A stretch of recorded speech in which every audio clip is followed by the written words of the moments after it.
Hey, what's up, everybody? This is Charles Sebastian, and welcome you guys to another episode of the Dreamerspro Show, where we cover everything from sports, hot topics, classic debates, entertainment, and when we give you guys a fresh perspective on things and how we see them. And today, we got an interesting show.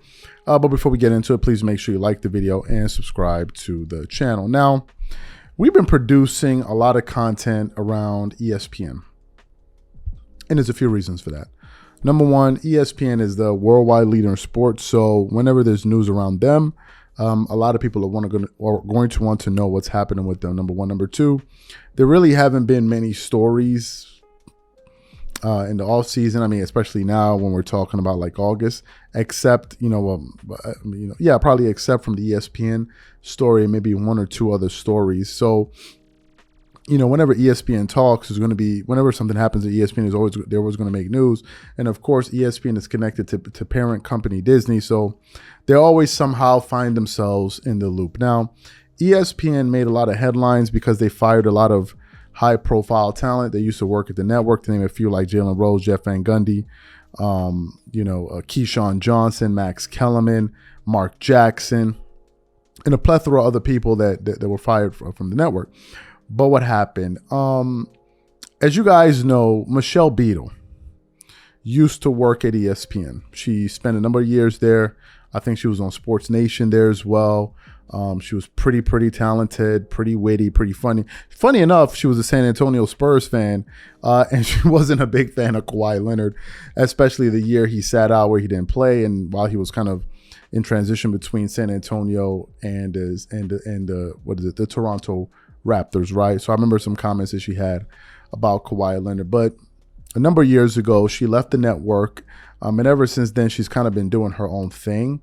But now and then, she'll kind of comment and give her take on the way things are going at her former place of employment. So this morning, I was going through the internet, and I was doing some research, and I came across an article from Front Office Sports. And this article essentially said, in terms of the headline, it says, Michelle Beadle criticizes ESPN NBA countdown maneuvers, right? And I was like, okay, this is interesting. This is interesting because, as you guys know, they laid off Jalen Rose, who used to be a part of Countdown, with Michael Wilbon, Mike Greenberg, and Stephen A. Smith, right? So Jalen Rose is no longer there. And actually, when I read through the article, she made some pretty interesting points that we want to get to today once we read the article. But before we get into it, this video is brought to you by sponsor Aura, who's also the official sponsor of the T-Wolves. Do you know what the fastest growing crime in America is today? It's identity theft. Imagine trying to log into your email only to see that your password has been changed. Then you start getting weird notifications from your bank and credit cards, only to find out that all of your personal and sensitive information has been totally compromised. If you think it can happen to you and your family, just know that in 2020, over 49 million Americans were victims to identity theft, costing them a combined $56 billion. That is why we are excited to partner with Aura, who's the sponsor of this video. Aura is the #1 identity theft and financial fraud protection.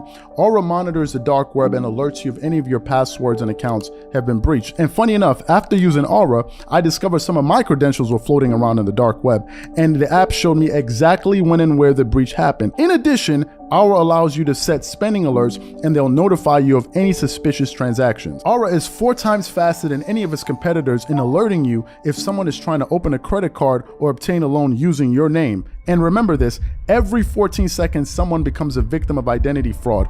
Don't let it happen to you. Now click the link in the description and try Aura for free for 2 weeks and see if any of you or your family's personal information has been compromised. Start your free trial at aura.com/dreamerspro. And when you try Aura, by using the link in the description below, also know that you're supporting this channel. Thank you. So let me get into this article here. It continues on. As on-air layoffs and departures reshaped ESPN's basketball coverage, ex-NBA Countdown host Michelle Beadle says the network's pregame show will never be as good as rival TNT. Beadle, who hosted NBA Countdown on ESPN and ABC from 2016 to 2019, lamented Disney's quick trigger to change hosts as a reason why the studio show lags behind TNT's Inside the NBA pregame show and its decade-long continuity of Ernie Johnson, Kenny Smith, Charles Barkley, and Shaquille O'Neal.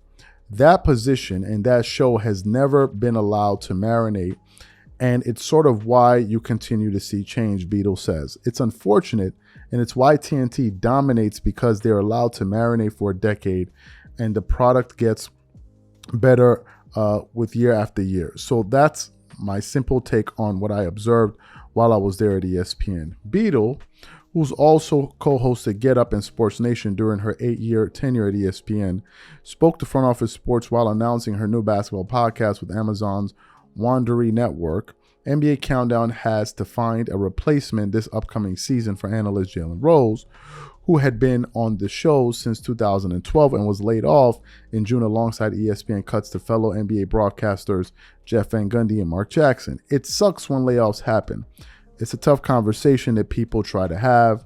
I know everyone thinks they understand why these things happen, but I don't think anybody truly gets it, Beadle told Front Office Sports.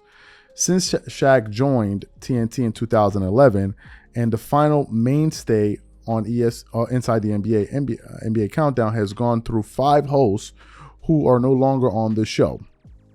The longest tenured current host is Mike Greenberg, who joined in 2021. Malika Andrews has hosted since 2022 alongside current analysts Richard Jefferson, Kendrick Perkins, Chiney Ogwumike, Stephen A. Smith, and Michael Wilbon. NBA analyst Vince Carter is expected to have his ESPN contract expire this summer, while Max Kellerman was another casualty of the network's June layoffs. Beadle, who calls games on TNT for the San Antonio Spurs in addition to her Wondery podcast, is eager to see her former ESPN colleagues land new gigs elsewhere that could let talent be themselves.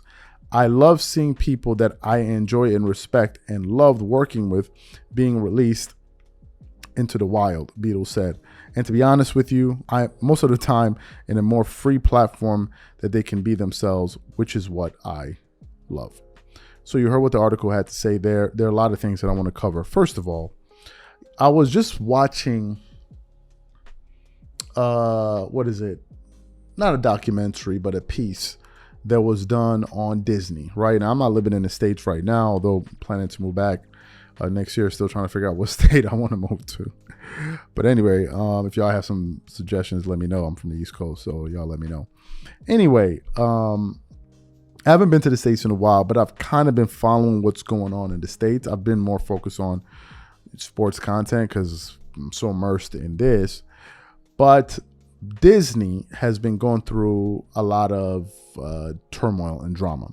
I watched this piece and they were discussing how all of the Marvel movies have been bombing, right? And I remember watching, I think the last Marvel movie I saw in the theater wasn't Endgame, maybe it was a movie before that. And I was like, can a superhero movie get better than this? I'm like, really, can it? So to hear that, you know, it's gone from that to what it is now, I'm like, something crazy, like something is happening. And based on my understanding, a lot of it has to do with political triangulation. And I'm going to get back to ESPN momentarily and kind of tie these two things in.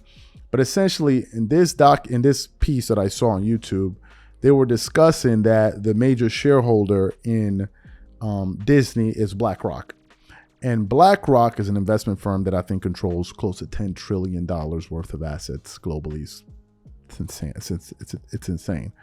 And funny enough, I Googled the CEO is only worth $1 billion. I'm like, what? But anyway, or founder, if I'm not mistaken. But anyway, and apparently BlackRock has some stipulations where I think it incentivizes some of its companies to have certain things for like, diversity, and all of these different things. And I think when it comes to meeting those markers, ESPN scores very high.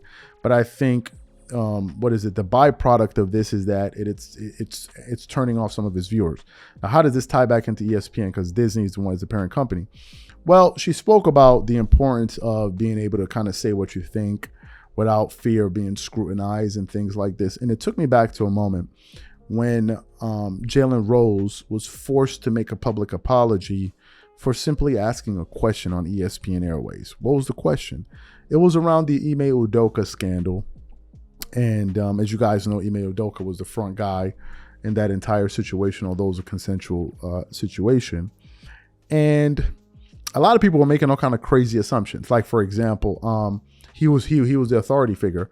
And no one stopped to ask the question, how do you know he was the authority figure when you don't know who the person he dealt with who the person was that he dealt with.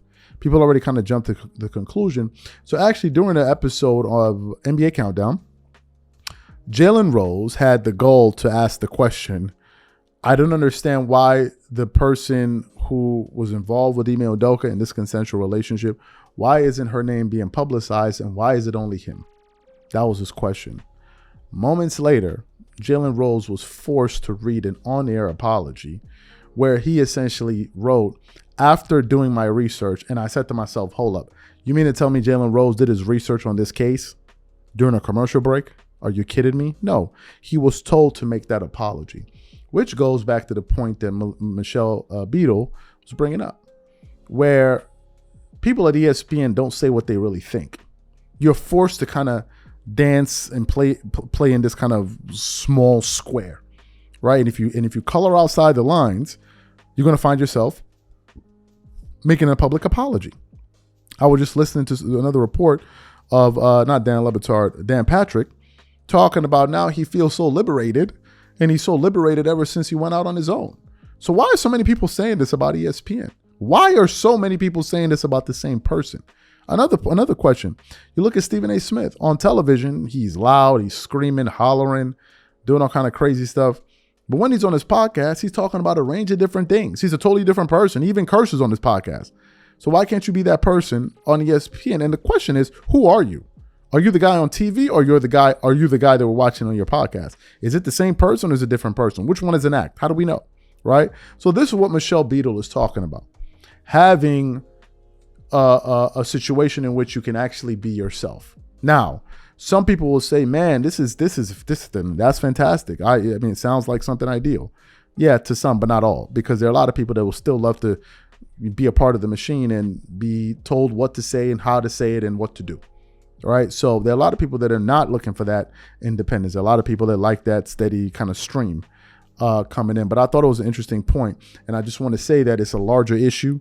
And there are a lot of other forces impacting what goes on at ESPN. A lot.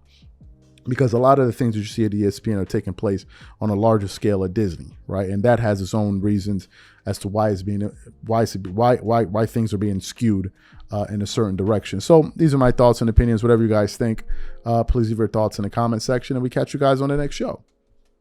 Peace.